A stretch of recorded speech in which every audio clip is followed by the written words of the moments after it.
Hi everyone, my name is Brittany Harris and I am the Digital Media Manager here at National Church Residences. I'm honored to be a part of the Anti-Racism Taskforce, to be a part of the change not only at National Church Residences but also in the world around us. I get the privilege to bring to you this interview today with one of our residents, Miss Bottoms from Big Bethel Village in Atlanta. She is a wonderful lady who will keep you on your toes, keep you laughing, and will give you some great insights on, her life experience with racism and how that affected her and what we can do going forward. So I hope you enjoy this interview and that you learn something from it. Hey, baby, how are you today? Good. How are you doing? I'm doing great. How are you? I'm very good. I'm very excited to meet you and to talk with you today. How you decided to meet me? How do you know me? Well, Sojourner talks about you all the time. Does she? She sure does. I asked around to figure out who to talk to for this, and she was like, oh, Miss Bottoms would be perfect. So I was like, yes, I get the chance to talk to her finally. I want to ask you a question. Okay. So, one of the things that as a young person that kind of hurts my heart is to realize that we are still facing the same things that, you were out there marching to change. Yes, there has been some progression made, but on the grand scheme of things, we're kind of still in the same place. And yes, like you say, we're trying to do something different and we're trying to make some changes. But what do you think, in your opinion, what do you think we should do or what needs to be done so that way we don't repeat this cycle again? One suggestion would be to ask the people in each place, what can we do here to help? What can we do here? And get suggestions from the people who live in each place. It sounds like it starts at home. I think when we think about making change, a lot of times we look at the big picture and we look at how we can make the difference on the large scale, but we have to think about the micro places. So in our communities, in our workplace, even in our homes, having those conversations and talking to our family members and our friends.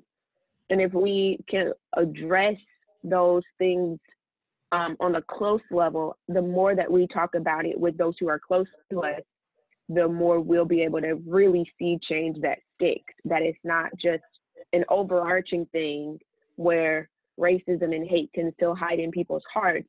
But if I can have a conversation with you one-on-one, whether it be in the building or just like this, I think that's a great way to address it. I don't think racism will ever completely disappear in America, personally. I really don't.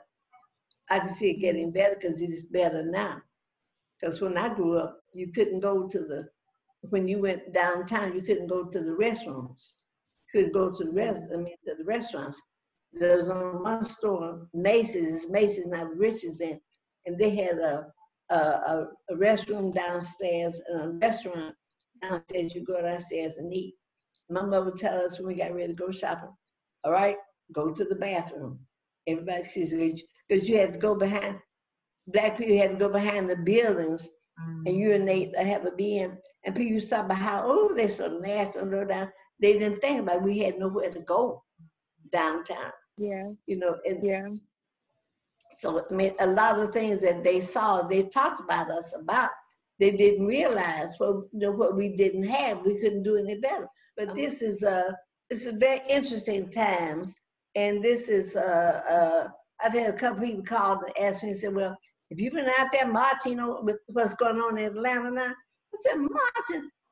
I'm on a cane. I'm trying to walk. I can't march anymore." I marched with Martin Luther King, in my senior year at Spelman. And I painted signs and my friends who went to jail, I didn't have enough nerve to do all that.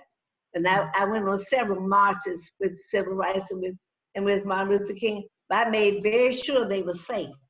And the ones that were unsafe, I painted the signs for them to go, and all. And my friends who did that now, they don't have the nerve to do all that. So now I got to lead the march myself. It's like we've come full force all the way around. I think people don't realize they're dealing with a different group of people now. See, my group, we had to be nonviolent when we came along. And I mean, if you could not go, if you couldn't go, they had meetings and they would say, well, we're going to do something on such and such a date. And then all the folks from Spelman, from Clark, from Morehouse, from Marshtown, we would all gather in a room. And they would say, well, we need some people to go on the march. It's going to be this, it's going to be that. If there was going to be any violence, they would keep saying, well, if you think you can't be nonviolent, you have to leave, and people would leave. And they would keep going and keep going, and you had to be nonviolent then.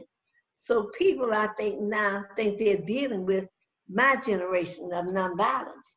These kids nowadays, they're not me. They're not the folk from when I was there. These kids don't mean, they're not taking any stuff. Because the younger generation is not going to wait around and wait for people to do it like my generation did. They want it now. And I can't blame them for it. And I will do everything I can to help them. Except I can't get back out there and get on the line anymore. I'm on a cane. I can't march. I guess if I had to, I'd go a couple of blocks on my cane. But, and I wish them well. And the time has come. The time has come. My daughter-in-law is mayor of Atlanta. And I heard her say in one of the speeches she gave, she said my oldest grandson, oldest living grandson now is 18. And she told this group, she said my 18-year-old son was away from home. And when all this stuff started in Atlanta, she called him and told him to come home. I cannot protect you out. I can protect you at home, but I cannot protect you out. And that's a conversation that we've had to have with our children through the years. And we still have to have it. And you have to tell them, if you're stopped, when the police stop you, how you need to act, what you need to say, and they don't have to do all that. So, my one last question that I have that I like to ask is just to bring some, levity and some joy to this.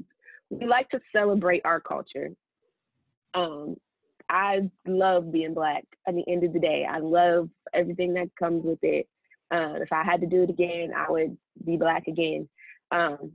What are some of the things that you enjoy and that you celebrate about Black culture? I have, but I've been Black 83 years now. And I've been a woman every 3 years. 83 years, I've enjoyed both of those.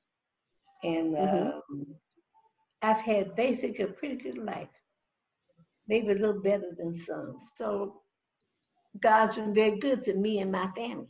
We had problems along the way, but we have done exceedingly well because my mother prepared us. And hopefully we've done the same for our children. Well, Ms. Celeste, I thank you so much for your time today and for sharing your experience and your wisdom with us.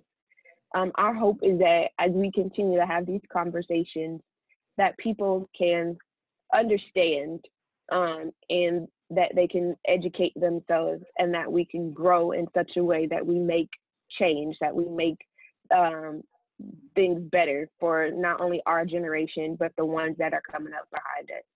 So I just wanted to say thank you again, and thank you to everybody who's watching. I hope that this is educational and encouraging, and that we're able to do something. Thank you. Well, who else watching? Thank you.